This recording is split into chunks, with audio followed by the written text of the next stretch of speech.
Hello everyone, it's Brian here.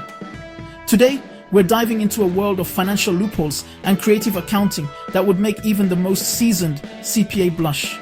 From the intricate details of tax codes to the clever maneuvers that keep the ultra-wealthy ahead, we're uncovering it all.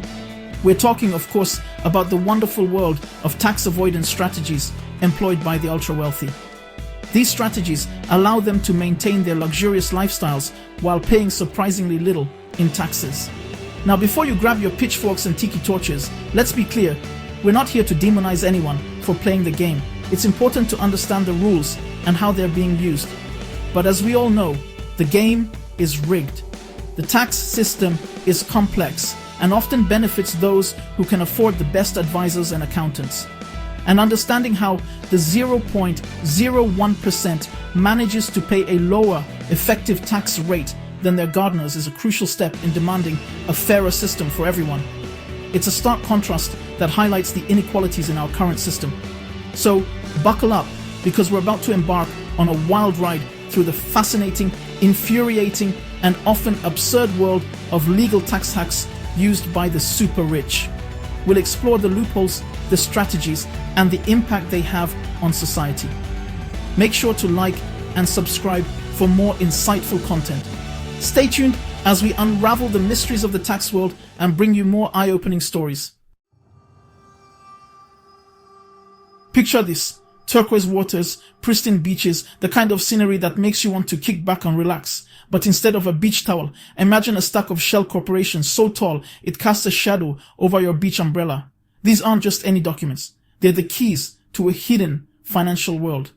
That's the life of money stashed away in offshore tax havens. It's a world where luxury meets secrecy and financial districts blend seamlessly with beach resorts. We're talking about places like the Cayman Islands, Bermuda, and Switzerland, where the scenery is as breathtaking as the financial maneuvers are complex. Here, the ultra-wealthy park their fortunes in a complex web of trusts and companies, creating a financial labyrinth that's nearly impossible to navigate without a map. All of this is designed to make their money about as easy to find as a sober person at a Margaritaville. The paperwork is dense, the structures are intricate, and the intent is clear: keep the money hidden. Now, setting up shop in these tropical tax paradises isn't illegal per se, but it does raise some eyebrows. The allure of sun-soaked beaches and lenient tax laws is hard to resist. After all, why go through all that trouble of incorporating your business in a country you've never even visited unless you're trying to avoid the long arm of the taxman? It's a question that lingers in the air like the scent of salt water.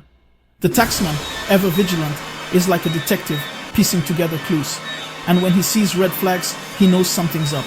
But the game of cat and mouse continues. It's like hiding your vegetables under your napkin at dinner. Technically not against the rules, but everyone knows what you're trying to do. And just like your mom knows exactly what you're up to, so do the tax authorities. They may not catch you every time, but they're always watching, always waiting for that slip-up. Let's be honest, who wants to work for a living when you can make your money simply by owning things? That's the beauty of capital gains. Instead of earning a salary like us regular schmucks, the ultra-wealthy structure their income as capital gains, which are taxed at a much lower rate. It's like the difference between ordering a pizza and growing your own tomatoes. Sure, one takes longer, but the taxman takes a smaller bite out of your harvest. This loophole is particularly popular among hedge fund managers and venture capitalists, who can rake in millions, sometimes billions, without breaking a sweat, let alone a tax bracket. Ever buy a stock that tanks harder than a lead balloon? Well, the ultra-wealthy have a knack for turning even their financial blunders into tax advantages. It's called tax loss harvesting, and it's like trading in your lemon of a car for a sweet, sweet tax deduction. By selling off losing investments, they can offset any gains made elsewhere, reducing their overall taxable income. It's like playing the stock market with a get-out-of-jail-free card. Even when they lose, they win. They say money can't buy happiness, but it can buy a lot of real estate. And when it comes to taxes, real estate is basically a magician's hat full of loopholes. One of the most popular tricks is depreciation, which allows property owners to deduct a portion of their property's value each year to account for wear and tear. Now, here's the kicker. Even if the property's value is skyrocketing like a SpaceX rocket, they still get to claim this deduction. It's like getting a tax break for your car depreciating while it's simultaneously winning classic car auctions. What's better than being rich? Being rich and leaving a legacy of wealth for your children's children's children. But inheritance taxes can put a dent in even the most robust family fortune. Enter trusts and family foundations. These legal entities allow the ultra-wealthy to shield their assets from estate taxes, ensuring their descendants can continue to summer in the Hamptons for generations to come. It's like a financial game of hot potato, except the potato is a mountain of money, and the IRS is perpetually left empty-handed. Ever notice how many wealthy individuals seem to own their own LLCs or S-Corps? It's not just because CEO looks impressive on a business card. These pass-through entities allow profits to bypass corporate tax rates and be taxed at the individual level, which, as we've established, is significantly lower for the ultra-wealthy. It's like ordering a large pizza and pretending each slice is a small personal pizza to get the cheaper price, except in this case, the pizza is a multi-million-dollar business. Forget six-figure salaries. The real perk of being a CEO is stock-based compensation. Instead of cash, executives receive stock options, which are taxed at the much lower capital gains rate when sold. It's like being paid in lottery tickets that are almost guaranteed to win. Except, instead of a lump sum, you get a golden parachute and a lifetime membership to the country club. Life insurance. It's not just for when you die anymore. The ultra-wealthy have figured out how to use permanent life insurance policies as a tax-advantaged investment vehicle. These policies allow for tax-free accumulation of wealth, and policyholders can even borrow against the policy without triggering a taxable event. It's like having a secret savings account that the IRS isn't allowed to look at even after you're gone. Remember when Texas tried to secede from the Union? Well, these days, it seems like wealthy individuals are staging their own tax-motivated exodus. States like Texas, Florida, and Nevada have become havens for the ultra-wealthy, thanks to their lack of state income tax. It's like moving to a different state to avoid paying for that parking ticket you got. Except in this case, the parking ticket is your entire state tax bill. Philanthropy. The act of giving back to society. It's a noble pursuit, and one that comes with some pretty sweet tax breaks, especially for the ultra-wealthy. By donating to private foundations or donor-advised funds, they can claim immediate tax deductions while still maintaining a degree of control over how their money is spent. It's like getting a tax break for donating your old clothes to charity, except the clothes are a Monet painting, and the charity is your own private foundation.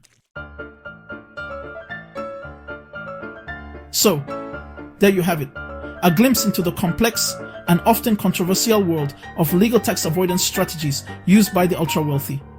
These strategies, while within the bounds of the law, often push the limits of what many consider to be fair and just.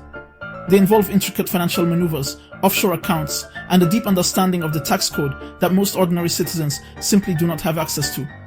While these strategies are technically legal, they highlight a fundamental flaw in our tax system, one that allows the wealthiest individuals and corporations to pay a disproportionately small share of their income in taxes. This is not just a loophole, it's a chasm that separates the financial responsibilities of the rich from those of the average taxpayer. The complexity and opacity of these strategies make it difficult for regulators to keep up, let alone close these gaps. This disparity in tax burden has far-reaching consequences, contributing to income inequality, eroding public trust, and undermining the very fabric of our society. When the public sees that the wealthiest can avoid paying their fair share, it breeds cynicism and resentment. This in turn can lead to social unrest and a lack of faith in governmental institutions. The ripple effects are felt across all layers of society, from underfunded public services to increased economic disparity. It's time for a conversation about tax fairness, one that ensures everyone pays their fair share and that the benefits of economic growth are shared more equitably.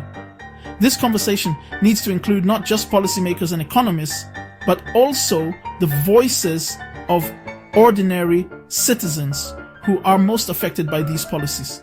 We need to explore solutions that can close these gaps, such as more progressive tax rates, better enforcement of existing laws, and greater transparency in financial dealings. These strategies are often legal, but can be controversial, leading to calls for tax reform to close loopholes that disproportionately benefit the ultra-wealthy. The debate over tax reform is not just about numbers and percentages. It's about the kind of society we want to live in. Do we want a society where the rich get richer at the expense of everyone else? Or do we want a fairer system that provides opportunities for all? Thanks for watching. Don't forget to like and subscribe for more content like this. Your support helps us continue to bring you important stories and insights. Stay tuned for more deep dives into the issues that shape our world.